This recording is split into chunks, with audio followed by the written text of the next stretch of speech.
Continuamos en Diálogos y estamos junto a otra gran amiga y bueno, continuamos aquí con este interesante tema que es la Misa Criolla y los 50 años de la primera presentación en público que se hizo aquí en Mercedes, con gente de Mercedes y dirigidas por el gran Pepe Martino Roda. Estamos junto a Soledad Pérez Martino, su sobrina.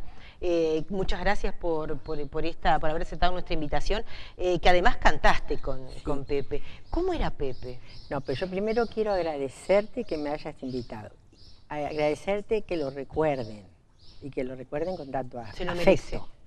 Sí, pero viste que las cosas que se merecen no siempre suceden. Claro. Entonces por eso es que estoy muy agradecida a ti. Él fue sin duda quien trajo la Misa Criolla aquí junto a Blanquita y él fue quien tanta gente formó. Sí, indudablemente. En lo que es el canto y bueno, por eso nos debíamos de recordar todo esto de la Misa Criolla. Y contanos cómo era Pepe.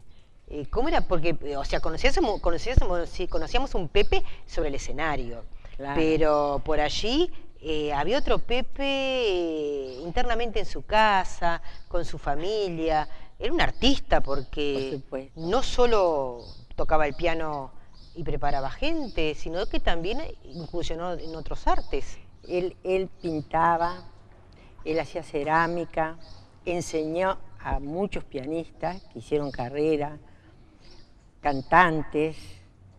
Después porque Blanca insistió en eso y después él se embaló, por supuesto, y después, entonces realmente fue un maestro en general. En la familia era más suave, sí, porque él se exigía a él mucho. Claro. Entonces, era exigente consigo mismo. Consigo mismo, entonces de ninguna manera podía él hacer una cosa a medias con el coro o con un alumno de piano o algo así. A veces uno se sentía un poco como triturado, ¿no? Pero sabía que era para lograr algo, que no era por triturarlo a uno, sino para que salieran las cosas como él pensaba que uno los podía hacer. Claro. Me acuerdo que siempre me decía, vos tenés que estudiar y sacar lo mejor. Claro. Para eso son muchas horas de estudio, muchas horas de estudio. Y él era así. Él era así. Porque hasta sus últimos días. Las obras que él hacía, las estudiaba, las machacaba. Del derecho, del revés, de todas partes. De todas partes. Sí. Y era un amante de la naturaleza también y de los animales. Sí. Tenía no sé cuántos gatos en su casa que le había regalado. La primera parejita se la regaló una corista que vivía en una casa a la fondo de que era el Caos, donde está esa plazoleta. Entonces eran gatitos blancos. Le llevó los primeros. Nosotros tenemos en casa hasta 5 gatitos mirando para adentro y fotografiados por él. Claro. Sí, nunca tuvo perros, pero gatos sí. Gatos sí. Y además, y Blanca García también. ¿Le llevaba gatitos? No, ella también le gustaba. Porque cuando se iba de viaje me dejaba el gato y el gato huía de casa. Ah, bueno. Porque los gatos quieren volver a su casa. No claro, la casa de Pepe, yo me acuerdo, era una casa que uno entraba y se sentía la música, se sentía el arte ahí adentro, ¿no? ¿Cuántos pianos tuvo? Bueno, él tenía uno arriba, adentro de un dormitorio, que era donde estudiábamos cuando éramos chicos, en el campo. Y después tenía el piano, el Steinway, que lo había importado él, o sea, que venía de fábrica. Y después tenía otro más, que no recuerdo la marca, que lo había comprado una señora que vivía por calle Paysandú. Claro.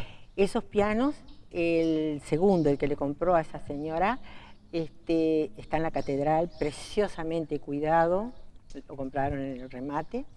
Y el de él, le decimos el de él porque lo importó y toda la vida era el piano sagrado de él, lo compró el amigo Volonterio, que lo tiene también, que es un lujo. Ahí está. Y tuvo siempre, la casa de Pepe era la casa del arte, decía yo. Y de todo el mundo. Y de todo el mundo, porque había arpas, había todo tipo de instrumentos, y ahí recalaban todos. Todos. Y las reuniones después de las actuaciones, que podía ser de teatro también, porque también incursionó en el teatro como director del Teatro Bolsillo, sí. Ahora, en este momento me surgió. Esas reuniones duraban, por ejemplo, si venía alguien de otra parte que tenía que tomar un ómnibus, bueno, la reunión terminaba cuando íbamos todos a acompañarlos a tomar el ómnibus. Sí. Y si era alguien de por acá, bueno, cuando aclaraba. Se seguían allí. Se seguía, si era de teatro, se seguía hablando de teatro.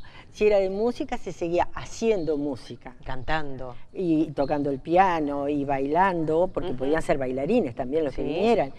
Precioso era, las reuniones eran preciosas.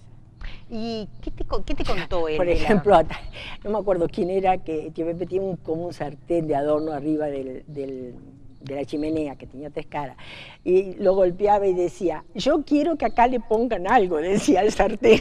Entonces él se iba y se ponía en la cocina y cocinaba algo. Era buen cocinero también. Excelente cocinero, excelente. Sí, sí. Eso recuerdo también porque supe probar alguna cosilla que él cocinaba. Sí. Excelente cocinero. Tenía muchas habilidades, en definitiva. Sí. En definitiva, eso. ¿Qué te contó de la misa criolla, de esa presentación? Porque después de la presentación y del vuelo que tomó esta obra, fue La Niña Mimada. Exacto. Y nunca pienso que cuando la hicieron no tenían idea de la proyección que iba a tener. Yo pienso que no, que eso se fue dando con la aceptación de la gente. Claro. Y además tuvo un gran apoyo porque Ariel, después de las primeras veces que se hizo, por ejemplo, cuando se vino al Sodre, podrían estar los Patria, o podría venir Jaime Torres, o Samba Kipildor, o lo que fuera, pero Ariel siempre estaba. Y cuando vino al Remero, por ejemplo, ya traía una camioneta y el piano eléctrico.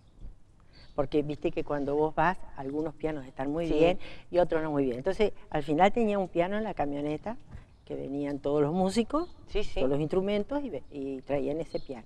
Porque aparte después se genera una gran amistad entre Pepe y Ariel Ramírez.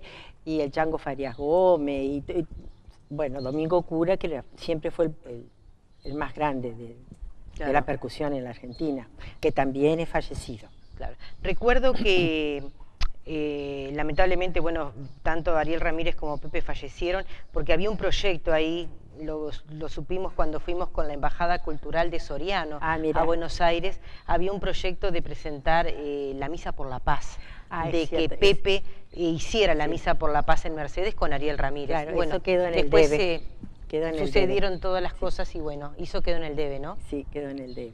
¿Y tú cantaste la Misa Criolla? Canté la Misa Criolla, canté muy poco los caudillos. A mí lo que me sorprende es que, por ejemplo, la Misa Criolla, mirando ahora los programas que ese amigo Oliveros me mandó de Montevideo, y en el 65, en diciembre, se hace la misa, y en el 66 se hacen los caudillos, se graban los caudillos. Claro.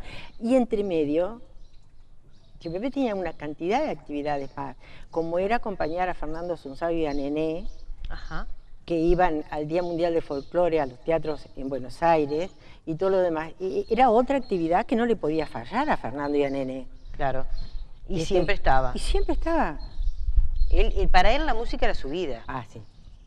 Más allá de que tuviera hecho una cantidad de otras cosas. Sí, no, pero la música era el centro. Claro, era el centro. Y tú recién me mostrabas un programa por allí, donde vemos que la Misa Criolla se cantaba en muchísimos lugares, o sea, tuvieron una gira impresionante los cantores de la Merced, ¿no? Pero impresionante. En este programa, a mí lo que me fascinó es que dice que, por ejemplo, en el Sodre se hizo 11, 12 y 13 de marzo. 3 días. 3 días seguidos. Y que después, por ejemplo, el 21 de mayo se hizo en 2 partes. O sea, se hizo en Uruguay de la Valle y en Cardona.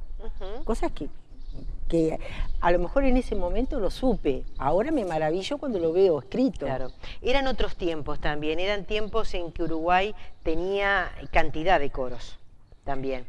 Sí, fue la época que comenzaron como a proliferar los coros. Viste que la actividad coral como que tenía un auge muy especial. Sí. Es como el piano. Ahora casi no hay conciertos de piano. Y los coros son al unísono.